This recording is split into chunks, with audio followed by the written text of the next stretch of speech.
Bismillahirrahmanirrahim. Assalamualaikum warahmatullahi wabarakatuh. Waalaikumsalam warahmatullahi wabarakatuh. Perkenalkan, kami mahasiswa Sekolah Tinggi Hukum Garut semester 3 akan melaksanakan tugas kelompok hukum tata negara. Di sini kami kelompok 2. Perkenalkan, saya Khaira sebagai moderator dan ini rekan-rekan saya. Saya Karjit Abdillah. Saya Dila Sri Lahira. Saya Raden Muhammad Muljan. Saya Kansa Laila. Saya Cantika Hamania Kurniawan. Baik, langsung saja ke pemaparan materi yang akan dipaparkan oleh Saudari Dila. Baik, selanjutnya saya akan menjelaskan tentang kewenangan DPR. Di sini yang ke-1 ada kewenangan legislasi. DPR berwenang merencanakan, membahas, dan menyetujui RUU bersama Presiden untuk ditetapkan menjadi undang-undang sesuai pasal 20 Undang-Undang Dasar 1945. Yang kedua, ada kewenangan pengawasan. DPR memiliki kewenangan mengawasi pelaksanaan undang-undang dan kebijakan pemerintah guna menjamin prinsip check and balance. Yang ketiga, ada kewenangan fungsi anggaran.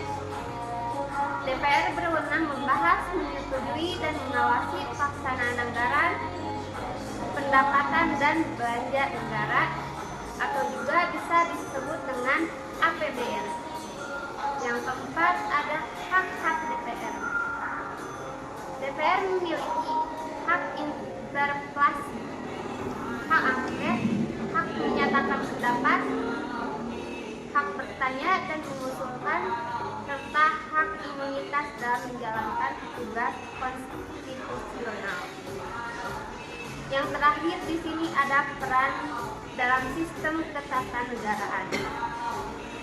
DPR berperan sebagai wakil rakyat yang menjalani fungsi legislasi, anggaran, dan pengawasan untuk menjaga keseimbangan kekuasaan dalam sistem demokrasi Indonesia.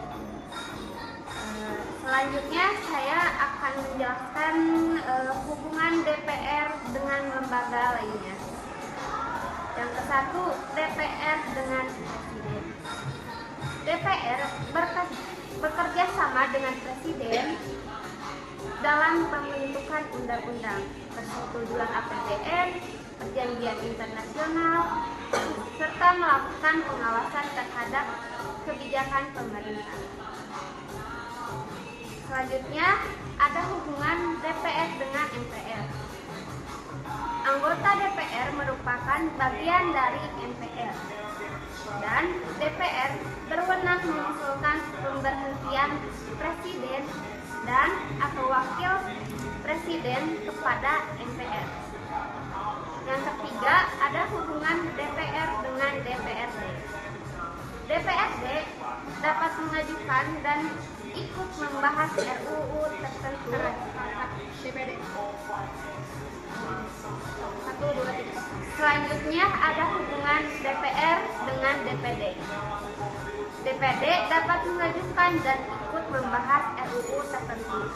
Namun, pengambilan keputusan akhir tetap dilakukan oleh DPR bersama Presiden. Selanjutnya ada hubungan DPR dengan BPK. DPR menerima dan menindaklanjuti laporan hasil pemeriksaan keuangan negara dari BPK serta memilih anggota BPK dengan mempertimbangkan dari DPD. Selanjutnya ada hubungan DPR dengan Mahkamah Agung yang disebut dengan MK. DPR memberikan persetujuan terhadap calon hakim agung yang diusulkan oleh Komisi Yudisial. Selanjutnya yang keenam ada hubungan DPR dengan Mahkamah Konstitusi yaitu MK. DPR mengajukan 3 orang hakim konstitusi dan dapat menjadikan pihak dan pengajuan undang-undang di MK. Yang terakhir ada hubungan DPR dengan Komisi Yudisial yang disebut juga KY. DPR memberikan persetujuan atas calon anggota Komisi Yudisial yang diusulkan oleh Presiden. Kesimpulannya, hubungan DPR dengan lembaga negara lain didasarkan pada prinsip check and balance untuk menjaga keseimbangan kekuasaan dalam sistem ketatanegaraan Indonesia. Baik, terima kasih kepada Saudari Bila telah memaparkan materi. Oke teman-teman, segitu pemaparan materi tadi. Sekarang gimana nih teman-teman tanggapan dari materi yang sudah disampaikan Saudari Bila? Oke, aku setuju terhadap apa yang tadi Dila ucapkan terkait DPR memegang kekuasaan membentuk undang-undang. Kewenangan DPR dalam pembentukan undang-undang memastikan hukum dibuat melalui perwakilan rakyat, bukan kekuasaan tunggal pemerintah. Dasar hukumnya Pasal 20 ayat 1 Undang-Undang Dasar 1945. Dewan Perwakilan Rakyat memegang kekuasaan membentuk undang-undang. Oke, tadi kan kamu membahas dalam pasal 20 terkait fungsi DPR ya, memiliki legislasi, anggaran sama pengawasan. Memang itu kan secara normatif ya. Tetapi kalau secara empiris nih, banyak produk-produk undang-undang yang dibuat oleh DPR kebanyakan tidak sesuai dengan kehendak rakyat. Nah, gimana nih? Kadang partisipasi publik sering sifat formalitas sehingga DPR lebih mencerminkan kepentingan partai politiknya dibanding ke aspirasi rakyat. Oke, intinya enggak ya dari kata partisipasi publik. Oke. Ini partisipasi publik itu menurut aku jangkauannya luas ya. Orang-orang punya pemikiran yang berbeda, tanggapan yang berbeda, dan itu menangkap hal-hal dari DPR itu berbeda-beda. Nah, menurut aku nggak bisa disamaratakan semua partisipasi publik itu buruk terhadap DPR. Nah, kalau misalkan memang menurut Anda rata-rata buruk, boleh tolong datanya disertakan, karena menurut saya seperti yang saya bilang tadi nggak bisa disamaratakan. Menurut survei Bank Kompas 2004, tingkat kepuasan publik terhadap kinerja DPR sekitar 59,1%. Responden menyatakan puas, sedangkan kurang 28,8% merasa tidak puas.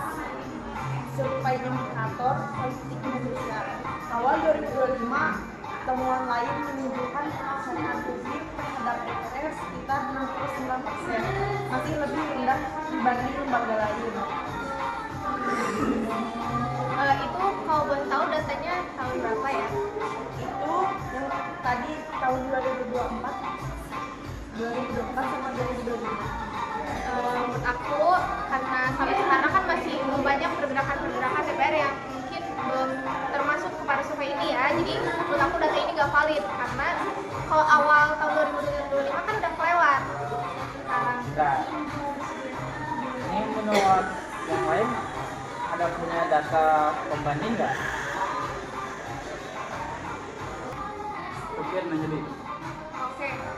Menurut aku tadi nggak valid ya, karena kalau misalkan di awal tahun 2025 itu nggak mencakup sampai detik ini, karena menurut aku udah banyak pergerakan DPR yang terjadi gitu. Nah, ada nggak kira-kira data yang sampai sekarang di rekapnya? Survei Indikator Politik Indonesia pada awal tahun 2025, temuan lain menunjukkan kepercayaan publik terhadap DPR meningkat sekitar 69%, masih lebih rendah dibanding lembaga lain. Berarti meningkat ya. Tapi berarti belum ada sampai sekarang detik ini. Ya. Ya, berarti data itu menurut aku nggak valid. Itu sih. Kak Didin. Oke guys, menurut kalian nih apakah udah optimal hubungan DPR ini dengan lembaga lainnya?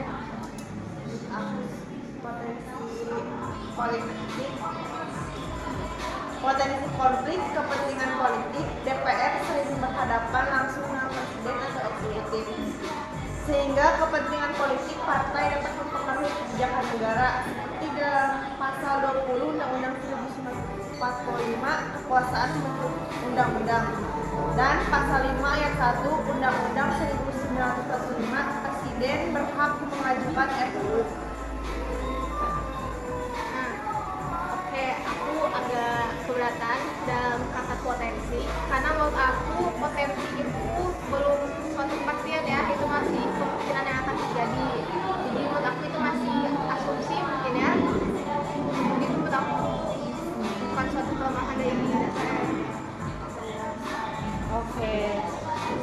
Hubungan DPR juga dengan Presiden berjalan melalui kerjasama konstitusional. Faktanya, DPR dan Presiden secara rutin bekerja sama dalam pembentukan undang-undang dan RUU dibahas dan disetujui bersama tanpa konflik kelembagaan yang menghambat pemerintahan. Gitu menurut aku. Kedudukan DPR perlu dominan dalam fungsi legislasi, itu yang pertama. Lalu ada juga fungsi pengawasan DPR tentang kualitasi. Lalu kewenangan DPR dalam anggaran terlalu luas dan minimnya akuntabilitas DPR kepada rakyat. Jadi intinya untuk apa yang kau jangan katakan bahwa memang agak kurang nih publik terhadap apa maupun hubungan dengan lembaga lain, bahwa DPR itu sangat terlalu overpower lah. Gimana tuh? Overpower. Oke, kalau misalnya soal overpower, ini kan membahas tentang hubungan dengan lembaga lain ya. Buat aku overpower itu ada di beberapa momen aja, nggak di seluruh momen DPR itu overpower. Ya, mungkin dari suatu keputusan tertentu yang membuat DPR itu harus overpower. Jadi overpower itu nggak selalu negatif menurut aku. Ada suatu keharusan di mana DPR itu memang harus overpower. Jadi overpower itu menurut aku jangan diartikan dengan yang negatif aja. Baik, jadi sekarang ini menurut kamu nih udah cocok nih DPR ini menjalankan tugas-tugasnya maupun hubungan dengan yang lainnya? Sesuai tugas DPR dengan dasar hukum yang ada, menurut saya sesuai. Gitu sih. Makasih ya untuk jawaban. Iya, sama-sama, makasih juga. Ada lagi? Ada lagi? Dan mungkin diperlukan untuk penguatan koordinasi hubungan antara lembaga dan benar-benar mendukung penyelenggaraan pemerintah dan demokrasi yang efektif.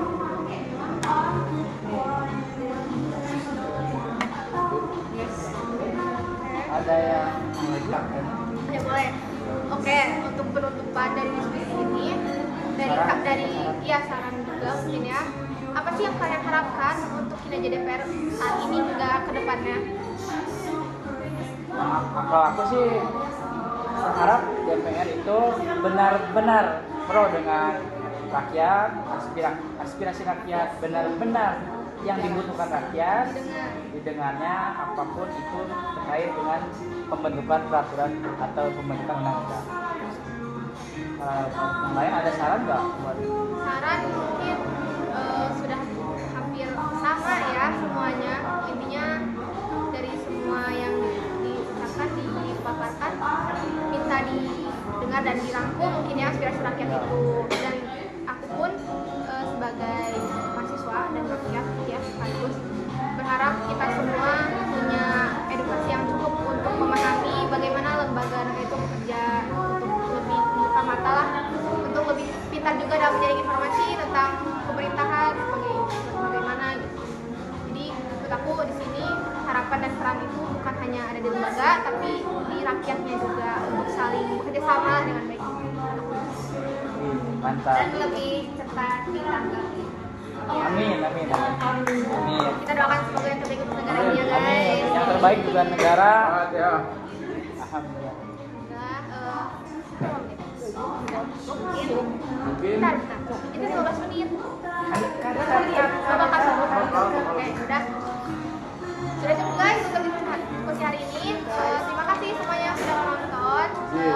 Mohon maaf bila banyak kekurangan dan kesalahan kata. Terima kasih sekali lagi. Kita izin pamit. Assalamualaikum. warahmatullahi wabarakatuh.